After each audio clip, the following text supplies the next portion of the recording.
The crown is heavy for the man enslaved by lust, but it becomes light for the man who learns to defeat it through obedience to Christ.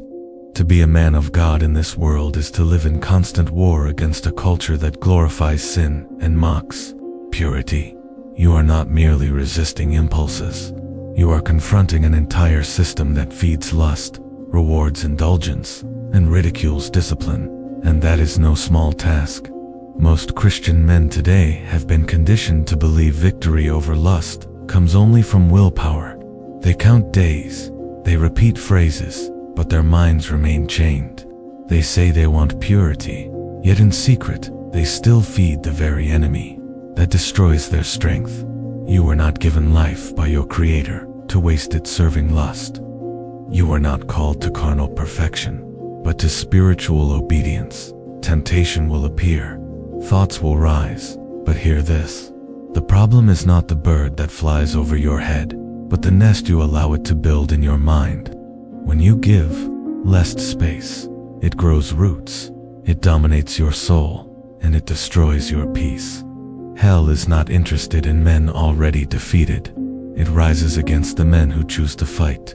That is why every time you seek purity, the pressure increases. The devil knows a man who conquers lust is not just free, he becomes dangerous to the kingdom of darkness. Do not let that plant doubt inside you. It was the same with strong men in Scripture. Joseph fled from Potiphar's wife, not because he was weak, but because he was wise.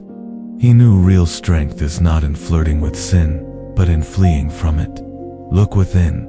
You were called not just to suppress impulses, but to live in holiness. Not just to say I won't fall today, but to fill your mind with Christ until there is no room left for the enemy. You are God's creation, an extension of His thought, His heart, His love. To live in His image is the highest purpose a man can carry. Lust tries to distort that image. It does not just enslave your body, hijacks your destiny. But if you have understood this, do not live like those who ignore it. Be the man who guards his eyes when the world says it is normal to indulge. Be the man who prays in secret while others are distracted. Be the man who surrenders his mind to Christ, because he knows without Him there is no victory. God desires to place a crown of purity on your life. At first, it will feel heavy. You will feel weak, tempted, incapable. But over time, your spirit will grow stronger, and that crown will no longer be a burden, it will be your honor. Reject the life of indulgence.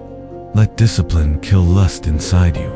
And when they mock your purity, pray for them, for they cannot comprehend that true freedom begins with submission to the Creator. Remember this: victory over lust is not about counting days. It is not about empty affirmations. It is about shifting your focus. It is about taking your eyes off sin and fixing them on Christ. You were made to carry a renewed mind, an obedient heart, a body in service.